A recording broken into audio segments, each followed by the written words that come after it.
The banking Guru channel में आपका स्वागत है। आज हम अपनी इस वीडियो में, जैसे हमने प्रॉमिस किया था, वी विल बी डिस्कसिंग कि क्वार्टरली रिजल्ट्स कंपनीज के हमें कैसे एनालाइज करने चाहिए।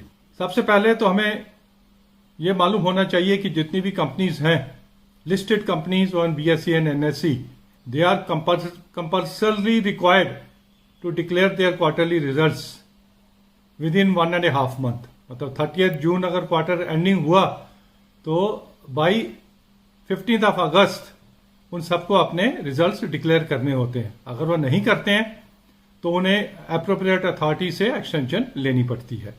कौन सी कंपनी किस दिन रिजल्ट डिक्लेयर कर रही है, इसकी इंफॉर्मेशन हमें BSE की साइट पे जाके हमें मिल जाती है। रिजल्ट्स कॉलम में अगर जाएंगे तो मालूम चल जाएगा कौन सी डेट को कौन सी कंपनी रिजल्ट्स डिक्लेयर कर रही है। रिजल्ट्स जब डिक्लेयर करते हैं उस दिन हमें इंफॉर्मेशन कहां से मिलती है, यह इंफॉर्मेशन भी BSE की साइट से ही आपको मिल जाएगी। BSE पे जाएंगे आप, रिजल्ट्स कॉलम में जो डिक्लेयर्ड रिजल्ट्स होंगे उसकी पूरी इंफॉर्मेशन वो companies are bound to upload their results at the BSE and NSE sites before declaring it to the media. सबसे पहले BSE और NSE की साइट पे इंफॉर्मेशन आ जाती है। अगर वो नहीं करते हैं तो they are liable for the penalties, क्योंकि ये बड़ी इंफॉर्मेशन जो है बड़ी क्रिटिकल होती है। इसलिए ये इंफॉर्मेशन सबसे पहले शेयर होल्डर्स को मालूम होनी चाहिए, स्टेक होल्डर्स को मालूम होनी चाहिए। इसलिए ये इंफॉर्मेशन BSE और NSE से हमें सबसे पहले मिलती है। द नेक्स्ट इश्यू इज, क्योंकि हम मेनली फोकस करते हैं बैंकिंग स्टॉक्स, फाइनेंशियल स्टॉक्स पे, तो एक सेट फॉर्मेट है, उस फॉर्मेट के ऊपर ही इन्हें रिजल्ट्स जो है डिक्लेयर करने पड़ते हैं। Then we have to see to it, जैसे ही रिजल्ट्स हमें मिल गए हमें डाउनलोड कर लें अपने आईपैड पे, लैपटॉप पे, डेस्कटॉप पे, कहीं भी इसको डाउनलोड करके then we can see different things from those results.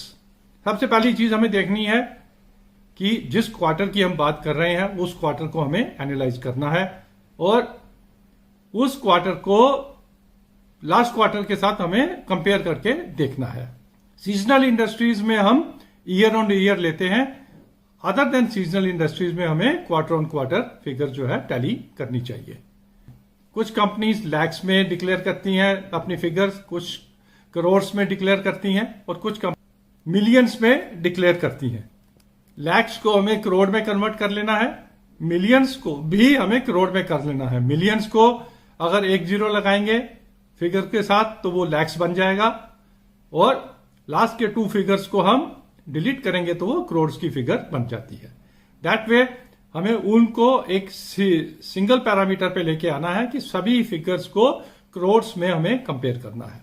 Now let us come specifically to the different things which we have to see to it, starting with interest earn. ये पहली figure हमें मिलती है बैंकों के results में। पहले quarter जो आता है, पहला क्वार्टर देख लिया, जैसे 30 जून क्वार्टर है, उसका इंटरेस्ट अर्न हमें देखना है। अब इंटरेस्ट अर्न में 3-4 थिंग्स अवेलेबल होती हैं। इंटरेस्ट अर्न जो उन्होंने एडवांसेस दिए हुए होते हैं उसके ऊपर जो इंटरेस्ट उन्होंने अर्न किया है वो हमें यहां से मिलता है। ये इसकी भी 2 कंपोजिशंस रहती हैं।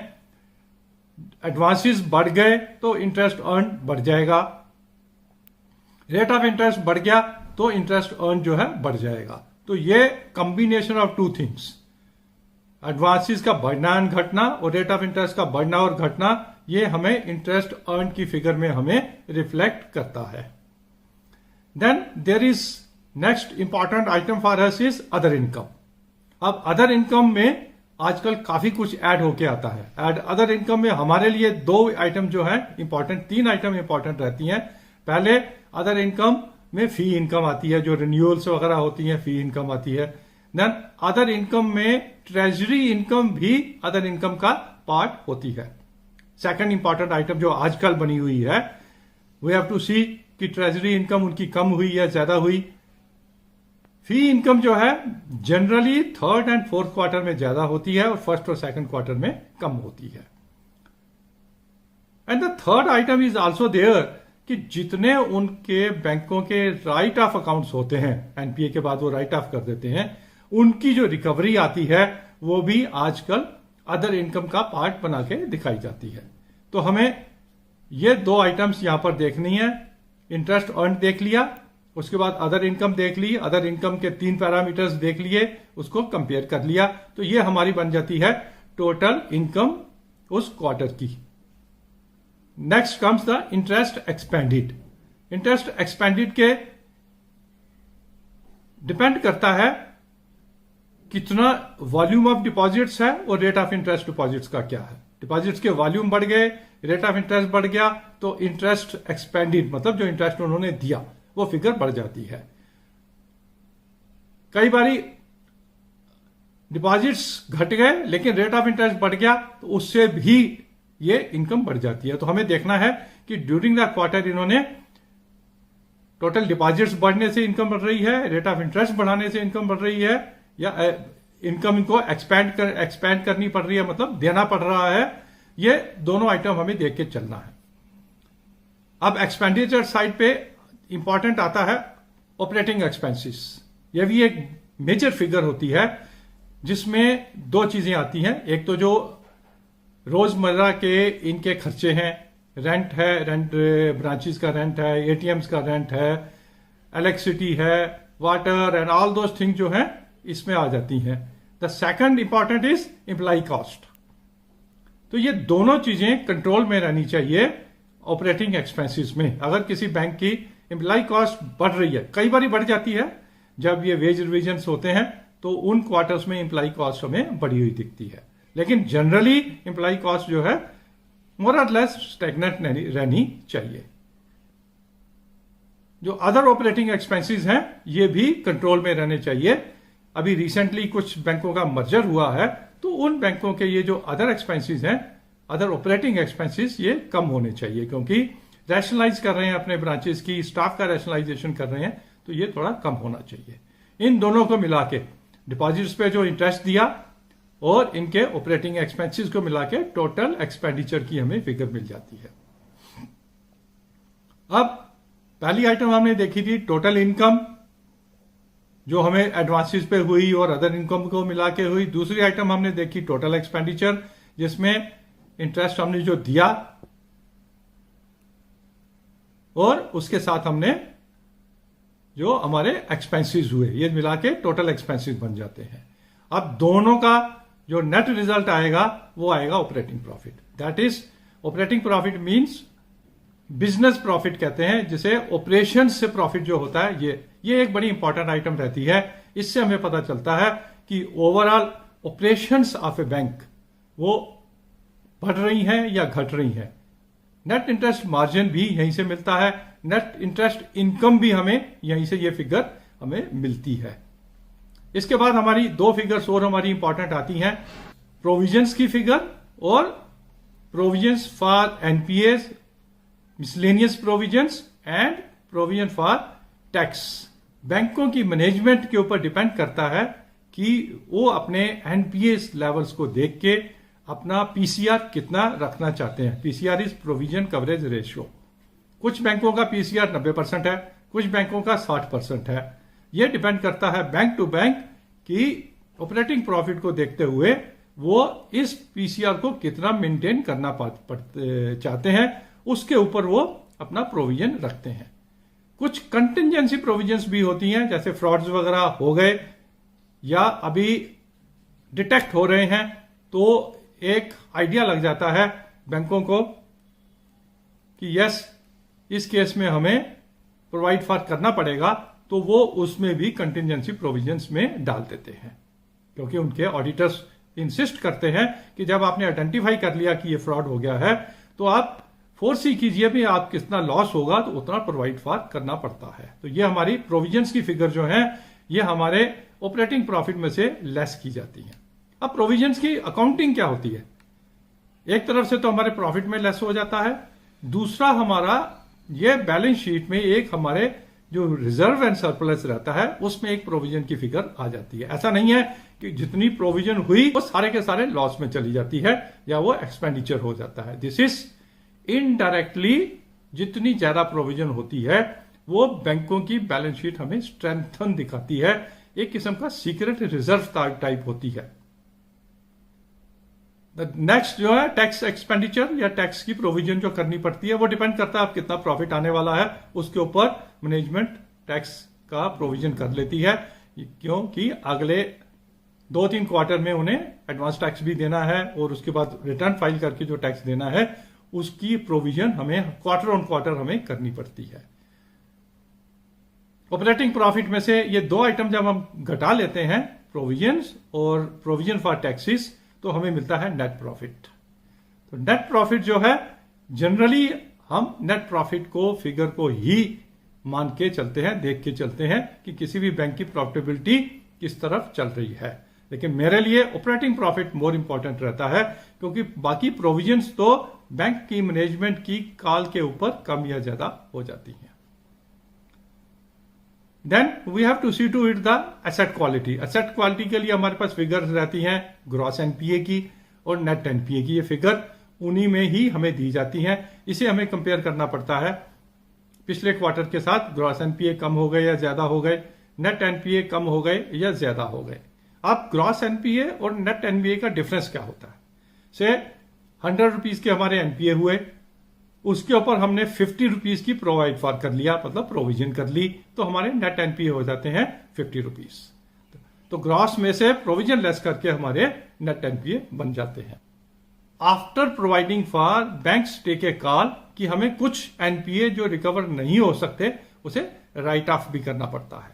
समटाइम व्हाट हैपेंस कि बैंक्स एक मोटा चंक एनपीए का राइट ऑफ कर देते हैं, तो वो फिगर भी हमारी ग्रॉस एनपीए में से कम हो जाती है, और एट द सेम टाइम जो फर्दर स्लिपेजेस होती हैं वो ग्रॉस एनपीए में ऐड हो जाती हैं। तो हमें कमेंट्री में ये फिगर मिल जाती है कि बैंक ने during the quarter right of कितना किया और ड्यूरिंग द क्वार्टर उनकी स्लिपेजेस कितनी हुई।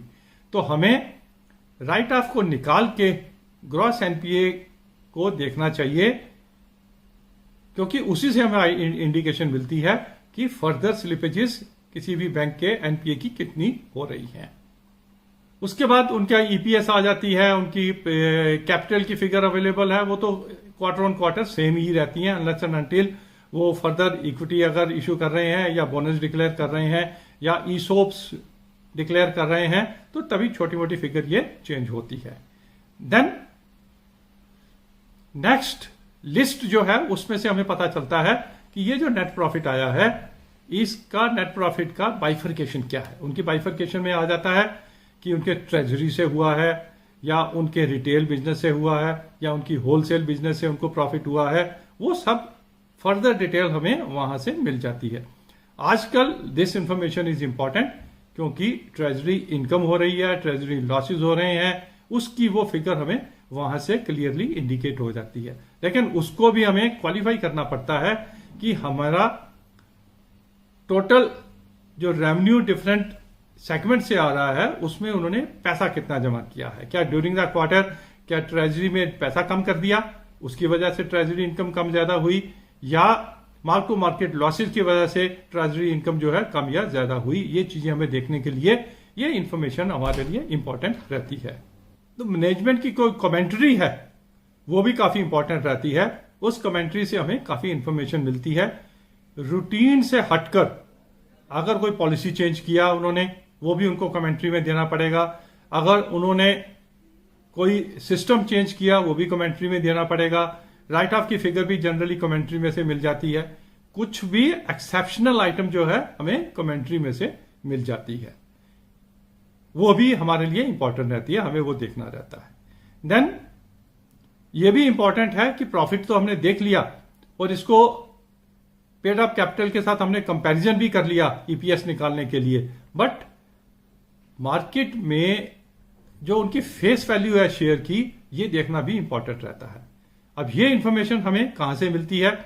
ये हम कोई भी जो जैसे मनी कंट्रोल है या अदर साइट्स है वहां से वो हमें इंफॉर्मेशन मिल सकती है कि ईपीएस कितनी है, प्राइस अर्निंग रेशियो कितने पे चल रहा है, पीई रेशियो उनकी क्या है, शेयर की फेस वैल्यू क्या है। ये चीजें भी इंपॉर्टेंट है एक किसी भी बैंक को सेम लेवल पे देखने के लिए। किसी का शेयर 5 रुपए का, किसी का 10 रुपए का, किसी का 1 रुपए का, तो हमें एक इंडिकेशन लेने के लिए कि ये शेयर कितना सस्ता या महंगा है।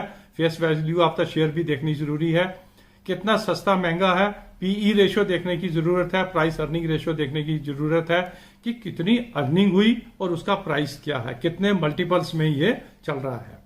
प्राइस अर्निंग रेशियो अगर सिंपल वर्ड्स में कहें तो ये शेयर मार्केट ये प्रिज्यूम करके चल रही है से 10 की पीई है। इसका मतलब है शेयर मार्केट ये प्रिज्यूम करके चल रही है कि अगले 10 साल तक ये शेयर इस लेवल के प्रॉफिट्स देता रहेगा और उसको आज की डेट में एनकैश करके उसका शेयर प्राइस निकला हुआ है। हमने रिसेंटली देखा होगा कई कंपनीज की पीई रेशियो 100 तक चली जाती है। तो उसमें ग्रोथ के प्रोस्पेक्टस, जो न्यू एज कंपनीज हैं, ग्रोथ के प्रोस्पेक्टस बहुत ज्यादा होते हैं। जो वेल एस्टेब्लिश्ड कंपनीज रहती हैं उनकी पीई थोड़ा कम होती है। जो रिसेंटली ग्रोथ में चल रही होती हैं उनकी प्राइस अर्निंग ज्यादा रहती है। तो these are some of the things जो हमें हर क्वार्टर हर एक बैंक के देखने के बाद डिसाइड करना है कि क्या हमें इस शेयर में इन्वेस्ट करना है या नहीं करना है। अब इसके ऊपर जो शेयर की चाल रहती है उसके ऊपर भी हमने एक सेपरेट वीडियो बनाया था, basics of the share market. उससे हमें इंडिकेशन रहती है कि ऑपरेटर्स जो हैं सिर्फ फंडामेंटल के ऊपर नहीं, टेक्निकल के ऊपर नहीं, ऑपरेटर्स क्या सोच के चलते हैं उसके ऊपर भी हमने एक वीडियो बनाया था। अगर आप उसको देखना चाहें तो उसको भी सर्च कर सकते हैं। That will give us a indication कि fundamental plus technical plus operator की साइकी, ये सब देखने के बाद हमें डिसाइड करना है कि हमें इस शेयर में कब एंटर करना है। एनालाइज करने के लिए तो और भी बहुत कुछ है, लेकिन फिर वीडियो बहुत लंबी हो जाएगी। आज के लिए यहीं समाप्त करते हैं। अगर आपके कुछ क्वेश्चंस हैं तो we will take it on, और अगर आप चाहें तो इसको फर्दर सेकंड वीडियो में फर्दर एनालाइज इसको किया जा सकता है और ज्यादा टेक्निकल वे में हम इसे एनालाइज कर सकते हैं। Thank you very much for watching this video. Please subscribe to our channel so that in future also we can bring some good analysis for you on banking and finance related topics. Thank you.